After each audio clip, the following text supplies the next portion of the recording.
Hello, good morning সবাইকে। আশা করি সবাই অনেক অনেক অনেক ভালো আছেন। আর এখন বাজে সকাল 7টা। ঘুম থেকে উঠেই সবার আগে সব কিছু ঝাঁট পোছা করে নিয়েছি। করে নিয়ে আজকে যেটা করব সেটাই, চাদরটাকে ইমিডিয়েট চেঞ্জ করতে হবে।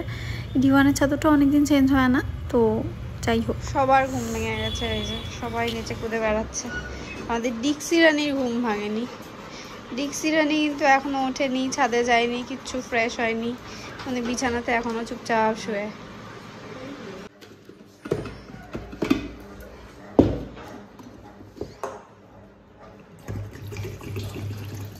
হ্যালো সবাই, কেমন আছো সবাই? আশা করি অনেক অনেক অনেক ভালো আছো। আর আমি তোমাদের ওই সময় চলে এসেছি আজকে অনেক দিন বাদে একটা ব্লগ নিয়ে। তো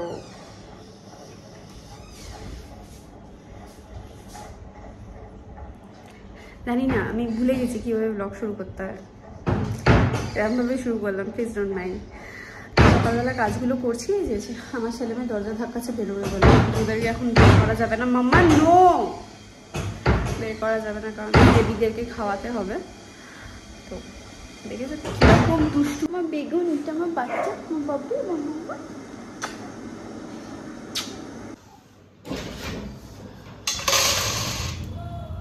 এইদিকে ডিটো রান্নাঘরে শুয়ে থাকে সব সময়। সে আমি কাজ করি কি আমার শাশুড়ি মা, উনি রুটিটা করলেন আর আমি ডিমের হজপজ করে নিলাম আজকের মতো। একটু বেরোচ্ছি, যদি কিছু বাজার টাজার পাওয়া যায়। অলরেডি 9:30 বাজে। রুটি তরকারি করার পরে রেখে বেরোলাম। ইভান অন্যদিন যায় কুচকাজ কিছু লাগলে, কিন্তু ঘুম থেকে ওঠার পর থেকে দেখছি ওর পুরো জ্বর জ্বর পুরো হয়ে আছে, নাক টাক বন্ধ। তার মধ্যে আজকে ওর প্রচুর কাজ আছে। আমি জানি না ও কী করে বেচারা এত কিছু সামলাবে এই জ্বর ফর নিয়ে। একদম নড়তে চড়তে পারছে না ও। বলতে বলতে গাড়ি দাঁড়িয়ে আছে সবজির, শান্তি, বেশি দূর যেতে হবে না।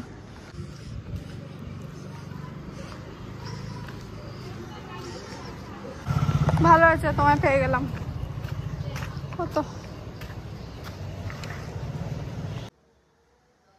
সকালবেলা কাজকর্মগুলো করছিলাম। অনেকদিন ব্লগ করার অভ্যেসটা নেই, তার মধ্যে প্রচুর কাজ থাকে, রান্নাবান্না থাকে। বাজার থেকে এসে সেরকমভাবে কোনো রান্নাবান্নাও করিনি, শুধু আজকে একটু পেঁয়াজ কলি করেছি। কালকের ডাল ছিল, আর একটু চিকেন করে দিয়ে চলে এসেছি।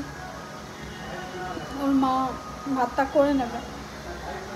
তো মানে আরও ভিডিওটা করতে পারলাম না, কারণ কাজ করতে করতে হঠাৎ করে মাথা টাথা গরম হয়ে গেল। এমনি কাজের প্রেশার চলছে, তার মধ্যে ইভানের সাথেও একটু সকালবেলা খিটিমিটি লেগে গেল ফোনে, ও কাজে বেরিয়েছিল। এত টেনশন, নানান রকমের, মানে এরকম না যে ওর সাথে ঝগড়া, বাট সংসারপাতি, মতবিরোধ, ব্যবসা, সব কিছু নিয়ে এত প্রেশার চলছে না, মানে লাস্ট 2 মাস ধরে মাথাটা জাস্ট প্রেশার কুকার হয়ে আছে। কিভাবে সামলাবো না, এগুলো বুঝে উঠতে পারছি না। মাথার উপর থেকে ছাতা চলে গেলে যেটা হয়। অ্যান্ড আমি ভাবছিলাম যে আমার শ্বশুরমশাই যদি এখন বেঁচে থাকতেন, এখন যে কিয়সটা বাড়ির মধ্যে চলছে, ওগুলো দেখলে উনি মানে কী করতো। কিয়স মানে এই নয় যে ফ্যামিলিগত অশান্তি, আই মিন সংসারটা ঠিকঠাক চালানো, প্রপার সময় প্রপার কাজ করা। কারণ হচ্ছে যে উনি খুচখাচ জিনিসগুলো উনি নিয়ে আসতেন এবং গুছিয়ে দিতেন আমার হাতে হাতে। সবই হচ্ছে, কিন্তু টাইমলি ঠিক কোনো কিছুই হচ্ছে না। আর প্রেশারটাও একটু বেশি পড়ে গেছে। আগে যেমন এসে গল্প করতাম, রেস্ট নিতাম, সেগুলো তো হচ্ছে না। একটা মানুষের অভাবটা অনেকটাই বোঝা যায়, তো সেইগুলো আর কি, এই জিনিসগুলো চলছে। অ্যান্ড যাই হোক, মানে লোডটা তো পড়েছেই। আমি জানি না, আমি সিরিয়াসলি মানে কি বলবো, সত্যি বলছি, উনি হয়তো কিছুই করতেন না বাড়িতে, কিন্তু অনেক কিছু করতেন।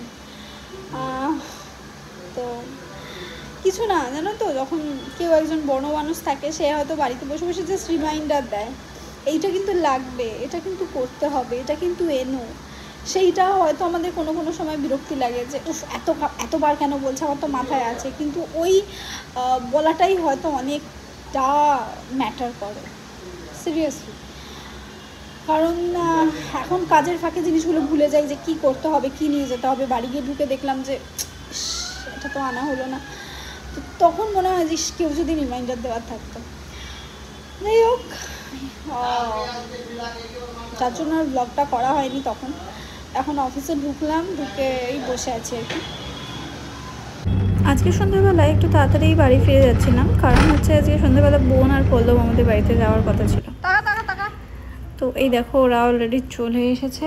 আর দুজনে যখন এসেছিলো আমরা অনেক গল্প করছিলাম, তো তখন আর ভিডিও করিনি। এখন খেতে দেওয়ার আগে ভিডিও করছি। আর ওরা এখন দুজনে হাত ধুচ্ছে।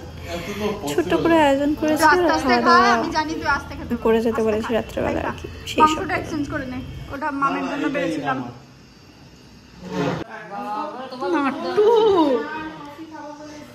তো বলিস নি যে চা কফি খাবো কোনটা। এই যে এরপরে আবারও ভিডিও করা হয়নি, যেরকম ব্লগ করার অভ্যাসটা চলে গেছে সেই রকমভাবে। যাই হোক, তো এখানেই ব্লগটা শেষ করলাম। ওরা রাত্রেবেলা পোলাও, মাংস আর ডিমের টেবিল খেয়ে বাড়ি চলে গেছিলো। তো চলো, দেখা হচ্ছে নেক্সট ব্লগে।